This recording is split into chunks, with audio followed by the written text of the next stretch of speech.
이 시간 이곳에서 또 각자의 처소에서 예배하는 모든 분들에게 하나님의 평강과 은혜가 함께 하기를 빕니다. 대통령 선거가 얼마 남지 않았죠. 이제 한 달이 채 남지 않았습니다. 이맘때면 늘 그렇듯이 많은 분들이 여러 염려와 걱정 속에서 대선과 관련된 뉴스를 보곤 합니다.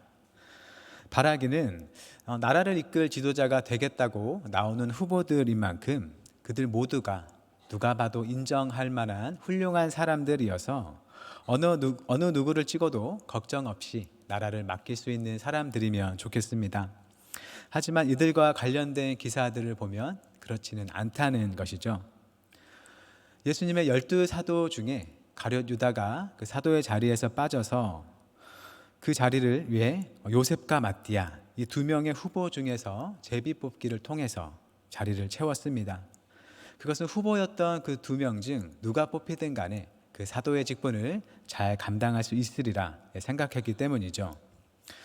우리나라뿐만 아니라 어느 나라이든 선거를 할 때가 되면 상대방의 잘못이나 추한 부분을 드러내면서 상대방을 깎아내리는 선거 전략을 쓰기 때문에 선거운동 기간 중에 후보들의 부족함이 드러나는 것은 피하기 어렵겠습니다. 안타깝지만 우리가 감내해야 하는 부분이고, 그래도 그 안에서나마 더 나은 선택을 할 수 있도록 관심을 갖고 들여다보고 결정하는 게 우리에게 맡겨진 몫이겠습니다. 대선에 아예 관심이 없는 분들도 계시겠지만 그래도 투표할 권리를 가진 국민으로서 아마 각자 생각하는 또는 지지하는 후보가 있을 거라 생각합니다. 여러분이 그 후보를 지지하려는 또는 선택하려는 이유는 무엇인가요? 만약 그가 당선된다면 그에게 앞으로 기대하는 모습은 어떤 모습인가요? 그 후보를 통해서 보고자 하는 이 세상의 변화된 모습은 어떤 것인가요?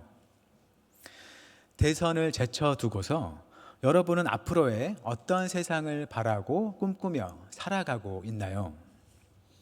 우리는 같은 기독교 신앙을 가지면서도 아마 장래에 대해서 바라는 각양각색의 모습을 가지고 있을 겁니다. 예를 들어서 교회를 놓고 생각해도 교회가 이런 모습이면 좋겠다 하는 생각들이 우리 안에는 무수히 많겠습니다. 예배가 이랬으면 좋겠다. 또 봉사는 이렇게 했으면 좋겠다. 또 모임은 이렇게 했으면 좋겠고, 우리 교회가 좀 더 사랑이 넘쳤으면 좋겠다 하는 식의 각자가 교회에 대해서 생각하고 또 바라는 것들이 마음 한켠에 있을 겁니다. 내가 바람직하다고 여기는 그 교회의 모습이 구체적이지는 않더라도 어렴풋이 우리 마음에 있다는 것이죠. 우리가 살아온 각자의 삶의 배경, 또 성장 배경, 또 우리가 관계를 맺고 있는 사람들, 또 우리의 사회에서의 위치, 또 내가 특별히 선호하는 것들 등등이 우리가 바라는 여러 것들을 향한 미래의 모습에 영향을 미칩니다.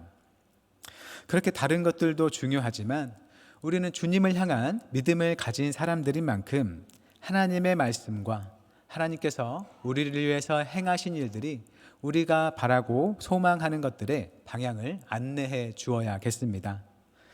우리가 놓인 자리에 모든 것 안에서 나뿐만 아니라 우리 모두에게 가장 좋은 길, 그리고 하나님께서 기뻐하실 길을 찾아 나서는 우리가 되기를 바랍니다.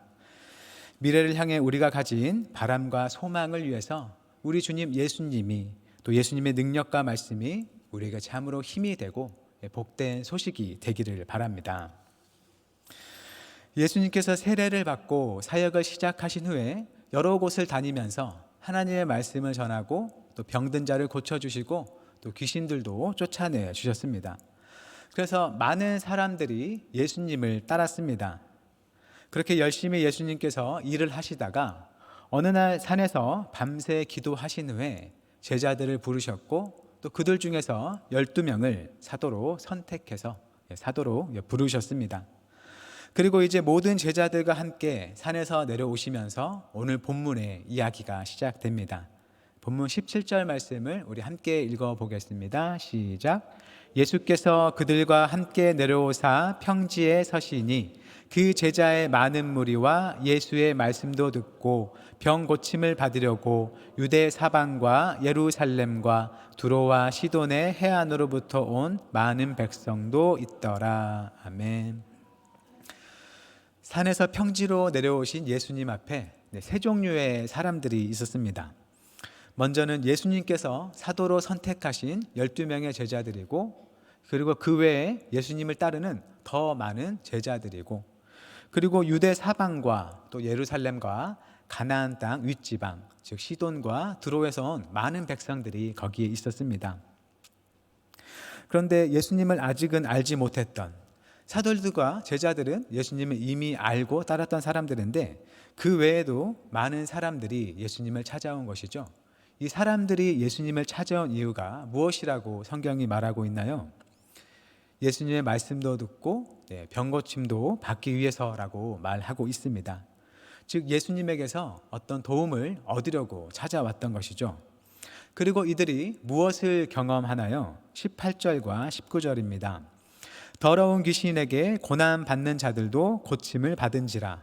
온 무리가 예수를 만지려고 힘쓰니 이는 능력이 예수께로부터 나와서 모든 사람을 낫게 함이러라. 아멘. 귀신에게서 고통받던 자들은 귀신에게서 해방되어 고침을 받고, 또 아팠던 모든 사람들도 낫게 됩니다. 예수님에게서 흘러나오는 능력이 이들을 낫게 한 것입니다. 치유의 주체는 바로 예수님 또는 예수님의 능력이다 라고 우리는 말할 수 있습니다. 복음서에서 예수님은 여러 방식으로 아픈 사람들을 고쳐주십니다. 그런데 낫고자 하는 사람들에게 믿음을 요구하실 때도 있고, 또 어떤 때는 고침받는 자의 그 어떠함에 상관없이 주님께서 일방적으로 고쳐주실 때도 있고, 고침받는 자가 아니라 그 주변 사람들의 믿음을 보고 아픈 사람을 낫게 해주실 때도 있습니다.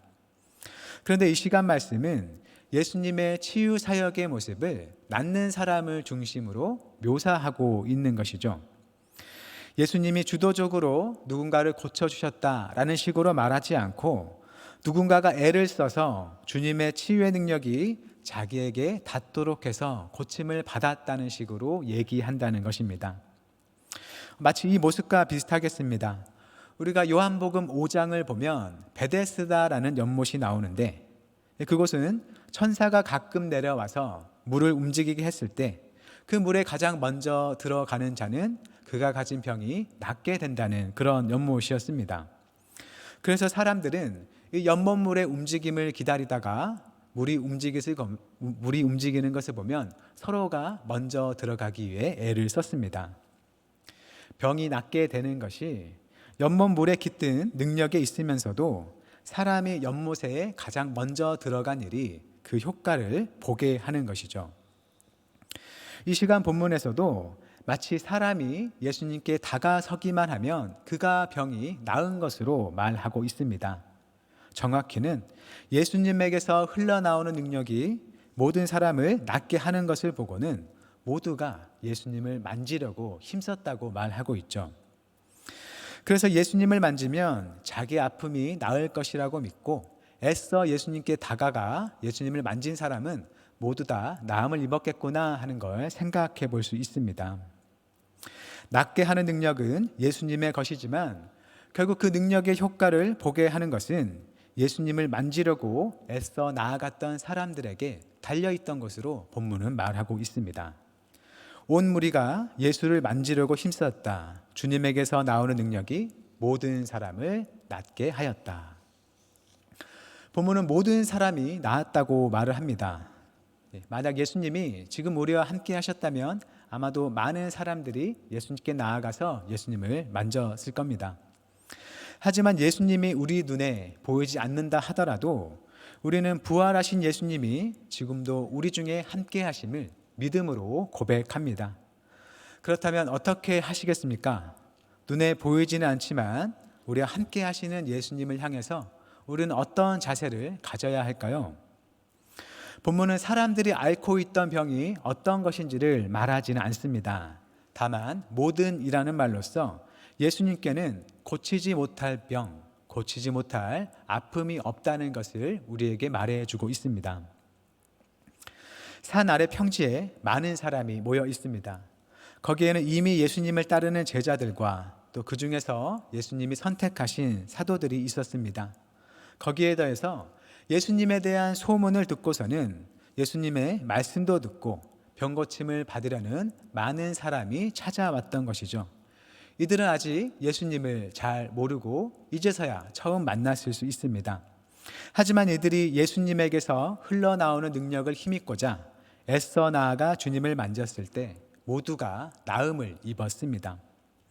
주님께 능력이 있는 것을 알고는 주님께 다가가고자 애썼더니 이들도 주님의 능력에 은혜를 입은 것이죠. 주님께 다가가는 모두에게 주어지는 주님의 치유의 은혜였습니다. 사람들에게 어떤 조건을 달지 않고 주님께 다가가는 모두를 한없이 받아주시는 하나님의 사랑을 보여주셨습니다. 우리가 믿고 예배하는 주님이 바로 이런 분이라는 걸 우리에게 보여주고 있습니다. 우리 주님은 아픔을 가지고 나오는 모든 자들을 받아주시는 주님이십니다. 주님께 능력이 있음을 알고 주님께 나아가는 모든 사람을 주님의 방식으로 고쳐주실 것입니다. 그래서 때로는 그 방식이 내가 바라는 방식은 아닐 수도 있겠습니다. 하지만 하나님께서는 우리를 주님의 온전한 치유의 능력 안에서 우리를 더욱 성숙하고 온전하게 하신다는 것을 우리로 하여금 알게 하실 것입니다. 여러분은 지금 어떤 아픔을 가지고 살아가고 있나요? 육신의 질병을 위해서 기도하는 것은 우리에게 익숙하겠지만 우리에게는 그 외에도 우리의 마음의 병, 생각의 병, 또는 우리가 가지는 관계에서 생겨나는 불편과 또 미움과 시기와 분노 등 우리를 힘들고 슬프게 하는 여러 아픔들을 지니고 살아갑니다. 주님 뜻대로 살지 못하는 연약함도 종종 발견합니다. 그 모든 것들을 가지고 주님께 나아갈 수 있기를 바랍니다. 주님께 능력 있음을 믿고 주님께 나아가서 애써 주님을 붙잡으려는 마음이 우리에게 있기를 바랍니다. 주님의 능력이 우리에게로 반드시 흘러나와서 우리의 아프고 연약한 것들을 고쳐주실 겁니다. 여러 힘겨운 일과 아픈 일 중에서도 예수님을 향해서 소망을 갖고 살아가는 자로 우리 주님 안에서 발견되는 모든 성도님들이 되시기를 바랍니다. 이렇게 예수님께서 아픔을 가지고 주님께 나오는 모두를 받아주시고 고쳐주신 일은 이제 아픔에서 벗어나 새롭게 살 수 있도록 길을 열어주신 은혜로도 볼 수 있겠습니다. 이 시간 본문을 둘로 나누자면 주님의 능력으로 사람들을 과거의 아픔에서 건져주시고 이제 말씀을 통해서 우리가 지향해야 할 앞날을 향한 가르침을 주신 것으로 볼 수 있겠습니다. 20절 이하의 말씀은 보통 평지설교라 불리는 주님의 말씀입니다. 평지에서 하셨다고 해서 평지설교라고 이름을 붙였습니다. 그에 반해서 마태복음에는 산에서 주신 가르침이라고 하여서 산상설교가 있습니다. 그리고 이 두 내용은 서로가 다소 비슷합니다. 우리 함께 먼저 20절 말씀을 읽어보겠습니다. 시작. 예수께서 눈을 들어 제자들을 보시고 이르시되 너희 가난한 자는 복이 있나니 하나님의 나라가 너희 것임이요. 아멘. 많은 사람들이 모여 있는 중에 예수께서 제자들을 바라보시고 말씀하십니다. 너희 가난한 자는 복이 있다. 우리에게 매우 익숙하게 들릴 것 같습니다. 그런데 아마 우리에게 익숙한 말씀은 마태복음에 나오는 심령이 가난한 자는 복이 있나니 라는 말씀일 겁니다. 이 마태복음의 말씀에는 가난한 자라는 말 앞에 심령이라는 말이 하나가 더 붙어 있는 것이죠. 우리가 주로 알고 있는 무엇 한 자는 복이 있나니 하는 말씀은 팔복이라고 해서 8종류의 복 있는 사람에 관한 주님의 말씀입니다. 그리고 이 팔복은 마태복음에 있는 그 산상설교에서 나오는 말씀입니다. 그런데 이 누가복음의 평지설교에서는 팔복이 아니라 4개의 복과 4개의 화를 말합니다. 팔복이 아니라 사복, 사화라고 불립니다. 예수님께서 어떤 사람이 복이 있는지를 말씀하실 뿐만 아니라 어떤 사람이 지금 화 중에 있는지 또는 화를 입게 될 것인지에 대한 말씀이라는 것이죠. 그래서 이 사복사화의 말씀은 누군가에게는 위로를 주기도 하지만 또 다른 누군가에게는 경고를 주는 말씀이 되기도 하는 것입니다. 위로를 받는 사람이 누구인가요? 가난한 자입니다. 마태복음은 심령이 가난한 자라고 말하지만 누가복음에서는 그냥 가난한 자라고 말합니다. 눈에 보이지 않는 영이 궁핍한 사람이 아니라 정말로 경제적으로 가난한 사람을 가리키는 것입니다. 돈이 없는 사람을 가리킵니다. 이어지는 21절입니다. 지금 줄인 자는 복이 있나니 너희가 배부름을 얻을 것이요 지금 우는 자는 복이 있나니 너희가 웃을 것이미요. 줄인 자에 대해서도 마찬가지입니다. 마태복음은 의에 줄인 자가 복이 있다고 말을 합니다. 옳은 일에 줄인 자가 복이 있다는 것이죠. 하지만 누가복음은 그렇지 않습니다. 말 그대로 먹을 음식이 없어서 먹지 못해 굶주린 사람을 가리킵니다. 또 우는 것에 대해서도 마찬가지입니다. 마태복음은 애통하는 자라고 표현을 해서 무언가 옳지 않은 현실에 대해서 아파한다는 그런 뉘앙스를 가지고 있습니다.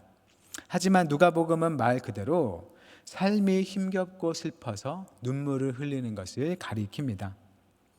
가난한 사람은 줄인 사람이고 또 이 사람은 그러한 비참한 현실 속에서 눈물을 흘리는 사람입니다. 누가복음의 저자 누가는 예수님께서 정말로 이 세상의 기준으로 가난한 사람을 향해서 복되다고 선언하신 말씀을 전하고 있는 것입니다. 여러분 중에 가난한 사람은 복이 있습니다. 하나님의 나라가 바로 여러분의 것이기 때문입니다. 주님의 말씀입니다. 여러분 중에 부유한 사람에 대해서는 이렇게 말씀하십니다. 24절입니다. 그러나 화 있을진저 너희 부요한 자여 너희는 너희의 위로를 이미 받았도다. 여러분 중 부유한 사람들은 이미 위로를 다 받았다고 말씀하십니다. 누릴 수 있는 편안함을 이미 다 누려서 위로의 하나님의 나라가 주어지지 않고 더 이상 누릴 위로와 편안함이 없을 것이라 말씀하십니다. 주님의 말씀입니다. 복음서 저자 누가는 가난한 자에 대해 영이 가난한 것이라고 수식어를 붙이지 않습니다. 정말로 돈이 없는 가난한 자를 가리키기 때문입니다. 누가복음 16장에 나오는 부자와 나사로의 이야기를 보면 더욱 분명합니다. 부자와 나사로라는 거지가 죽었는데 나사로는 천사에게 받들려서 천국처럼 여겨지는 아브라함의 품에 안겨지고 부자는 불이 타는 음부로 가게 됩니다. 그리고 부자는 이 뜨거운 음부에서 너무 괴로워서 아브라함에게 거지 나사로의 손끝에 물 한 방울 묻혀서 자기 혀라도 씻게 해달라고 애걸합니다. 이에 대해 아브라함이 부자에게 이렇게 말합니다. 누가복음 16장 25절 말씀입니다. 아브라함이 이르되 예 너는 살았을 때에 좋은 것을 받았고 나사로는 고난을 받았으니 이것을 기억하라. 이제 그는 여기서 위로를 받고 너는 괴로움을 받느니라. 아브라함은 매우 간결하게 대답합니다. 부자 너는 살아생전에 좋은 것을 받았으니 이제는 괴로움을 받는 것이고 나사로는 살아생전에 고난을 받았으니 이제는 위로를 받는 것이다. 너의 과거를 기억해라 라고 말하고 있습니다. 이 땅에서 가난해서 배고파 죽는 자는 좋은 곳에 가고 이 땅에서 부유하게 배불리 먹던 자는 그 후에는 괴로움을 받는다는 것입니다. 예수님께서 오늘 본문에서 선언하셨던 복과 화의 말씀에 잘 어울리는 아브라함의 대답입니다. 그렇다면 정말로 예수님은 가난하면 무조건 천국에 가고 부유하면 무조건 지옥에 간다는 말씀을 하는 것인가 하는 의문이 듭니다. 물론 그렇지는 않겠습니다. 우리가 익히 들어왔듯이 우리는 믿음으로 죄 사함을 받고 하나님 나라에 가는 것입니다. 믿음이 무엇인지에 대해서 믿음이란 단순히 예수님의 복음에 대해서 지적으로 동의하거나 인정하는 것이 아니고 그 복음이 말하는 십자가의 예수님을 나의 주님으로 믿고 주님을 따라 사는 것이라고 말할 때 이 가난과 부의 문제는 그러한 믿음의 참과 거짓을 가릴 수 있는 하나의 좋은 기준이 될 수 있다는 경고인 것입니다. 우리가 이 땅에서 겪는 가난과 부, 이 재물의 문제는 결코 우리의 영적 상태, 하나님과 우리가 가지는 관계와 무관하지 않다는 것을 말하는 것입니다. 예수님은 특히 이 땅의 무분별한 부에 대해서 경고를 하시는 겁니다. 우리 마음이 이 땅의 재물에 마음을 빼앗기게 되면 그 마음에는 하나님이 들어설 자리가 없다는 것을 말씀하시는 겁니다. 재물을 하나님처럼 여기고 재물만을 쌓는 마음에는 결코 하나님이 함께 할 수 없고, 그 부요함에는 하나님과 관련해서는 전혀 몫이 없는 상태라는 것입니다. 오히려 하나님께서는 부자에게도 주님의 은혜를 주시고자 하시는데도 그 삶과 마음에는 주님의 은혜가 들어갈 틈이 없이 그가 가진 재물로서 가득 차 있다는 것이죠. 그가 바라는 대로 이 세상의 재물을 통해서 모든 위로와 만족을 이미 다 받은 것입니다.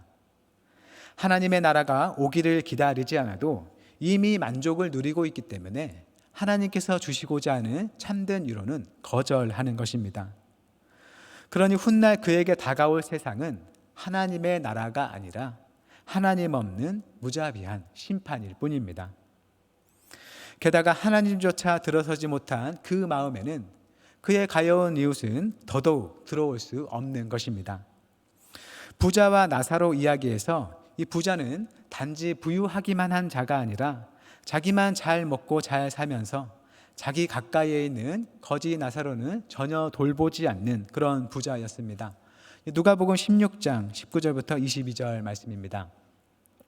한 부자가 있어 자색옷과 고운 베옷을 입고 날마다 호화롭게 즐기더라. 그런데 나사로라 이름하는 한 거지가 헌데투성이로 그의 대문 앞에 버려진 채 그 부자의 상에서 떨어지는 것으로 배불리라 하며 심지어 개들이 와서 그 헌데를 핥더라. 이에 거지가 죽어. 예수님이 들려주신 이 이야기는 사람이 자기의 재물을 사용하는 모습과 또 이웃을 대하는 모습을 통해서 그가 하나님에 대해서 어떠한 사람인지를 보여주고 있는 것입니다.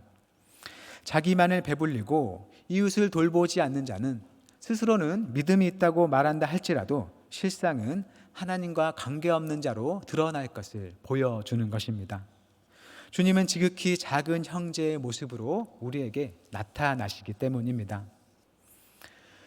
가난 자체가 하나님의 나라를 보장하지는 않습니다. 물론 그에게도 주님을 향한 믿음이 있어야 합니다. 다만 가난한 사람이 가질 수 있는 특징 중 하나는 지금 세상에 소망을 두기 어렵다는 것이죠. 지금 세상에 자기가 잘 살아갈 수 있는 소망을 두기 어렵기 때문에 다음에 올 세상, 변화될 세상에 자기의 소망을 둔다는 것입니다. 그리고 이제 이 땅에 오신 예수님께서는 주님이 새로운 세상을 가져올 터이니 그 새로운 세상을 기대하며 예수님을 의지하는 자는 복되다고 말씀하시는 겁니다. 이 세상에 소망을 두지 못하고 다음 세상을 기다리고 소망하는 자들에게 주님께서는 반드시 새로운 세상을 주시며 큰 위로를 주실 것입니다. 예수님께서는 누가복음에서 사역을 시작하실 때 이사야서의 말씀을 인용하며 이렇게 말씀하셨습니다. 누가복음 4장 18절 상반절입니다. 주의 성령이 내게 임하셨으니 이는 가난한 자에게 복음을 전하게 하시려고. 또 21절에서는 이렇게 말씀하십니다. 이에 예수께서 그들에게 말씀하시되 이 글이 오늘 너희 귀에 응하였느니라 하시니. 이 세상에 소망을 두지 못하는 가난한 자들, 어려운 자에게 복된 소식을 전하시는 그 예수님의 사역은 이미 시작됐고 또 지금도 계속되고 있습니다. 우리가 살아가는 이 세상이 아닌 주님께서 가져오시는 새롭고 복된 소식이 반드시 온다는 것입니다. 그러니 가난한 자는 슬픔과 괴로움 중에도 주님께서 가져오실 그 나라를 인내로 기다리라는 것이고, 부요한 자도 주님의 새로운 세상에 참된 풍요와 복을 기다리면서 이 땅의 재물에 소망을 두지 말고 자기가 가진 것들을 가난한 자와 나누며 돌보는 삶을 살아가라는 것입니다. 말을 맺겠습니다. 우리가 예수님을 믿는 믿음을 가졌기 때문에 우리는 우리 앞날을 향해서 무엇을 바라며 살아가야 할까요? 우리 스스로를 향해서는 첫째로 우리의 부족함과 아픔을 위해서 늘 주님께 나아갈 수 있기를 바랍니다. 애써 다가오는 아픈 자들을 거절하지 않고 모든 병과 아픔에서 고쳐주시는 주님께서 우리에게도 동일한 은혜를 베풀어 주십니다. 나아지지 않는 현실 속에서도 포기하지 않고 그 주님의 사랑과 선하심을 신뢰하면서 주님께 애써 나아가는 우리의 믿음이 되기를 바랍니다. 더 바라기는 우리가 그런 주님의 능력 또는 그 사랑을 주변에 흘러보낼 수 있는 제자들이 될 수 있기를 바랍니다. 예수님에게서 능력이 흘러나와서 그분을 만지기만 해도 내 병이 낫겠다는 그 마음을 사람들에게 주었던 일이 예수님의 제자 베드로와 바울에게도 있었습니다. 베드로를 향해서는 그 그림자라도 자기에게 덮이기를 바랬던 사람들이 있었고, 또 바울의 경우에는 그가 가진 손수건과 앞치마에조차 치유의 능력이 있었습니다. 나를 믿는 자는 내가 하는 일을 그도 할 것이요 그보다 더 큰 일도 하리니 라는 예수님의 말씀이 생각나게 하는 장면들입니다. 기적과 같은 능력은 아닐지라도 언젠가는 우리의 삶이 저 사람에게 가면 내 마음이 참 따뜻해지겠다, 내 마음이 참 위로받겠다 하는 마음을 낳게 하는 그런 모습이 되기를 바라는 소망으로 우리가 주님을 닮아갈 수 있기를 바랍니다. 주님을 믿기 때문에 우리 마음이 더 여유롭고 더 받아주고 더 나눌 수 있게 되기를 바랍니다. 가난한 자와 부요한 자를 위해 주신 위로와 경고의 말씀은 여전히 유효합니다. 이 마음과 이 말씀이 우리의 마음과 우리가 속한 곳에 크게 울려서 참으로 하나님을 두려워함으로 살아가는 모든 이들이 되기를 바랍니다. 하나님을 향한 마음과 내가 가진 재물이 결코 서로 무관하지 않다는 것을 기억해야 하는 것입니다. 그래서 우리가 이 땅의 재물에 마음을 두지 않고 주님께서 가져오실 새로운 세상에 마음을 두며 살아가는 모든 성도님들이 되시기를 바랍니다. 그 마음이 우리를 하나님 앞에 올바르게 살게 하고 또 우리의 것을 나누어서 우리와 함께하는 어려운 이웃들도 함께 살게 할 것입니다. 너희 가난한 자는 복이 있고 줄인 자가 배부를 것이라고 하신 주님의 말씀이 주님을 믿는 우리를 통해서 먼저 이 땅에 이루어져서 하나님께 감사와 영광을 돌릴 수 있기를 바랍니다. 언제나 주님의 말씀을 사모하고 주님께 고침받고자 나아가려는 모든 한영교회의 성도님들에게 주님의 은총이 함께 하기를 주님의 이름으로 축원합니다. 기도하겠습니다. 은혜가 풍성하신 하나님, 아픔을 가지고 주님께 나아가는 우리를 한없이 받아주시니 감사드립니다. 주님께 받은 치유와 사랑으로 든든히 서게 하시고 받은 은혜로 이웃들을 섬기고 위로하는 삶을 살게 하옵소서. 우리의 부족함과 연약함은 우리를 주님의 새로운 세상을 소망하게 하는 인도자가 되게 하시고 우리의 부요함과 강함은 이웃들에게 함께 나눠지며 주님께 감사와 찬양을 드리게 하는 선물이 되게 하옵소서. 이 땅의 재물에 소망을 두지 않게 하시고 오직 주님 나라의 소망을 두며 그 나라를 기다리고 바라는 믿음의 삶을 살게 하옵소서. 예수님의 이름으로 기도드립니다. 아멘.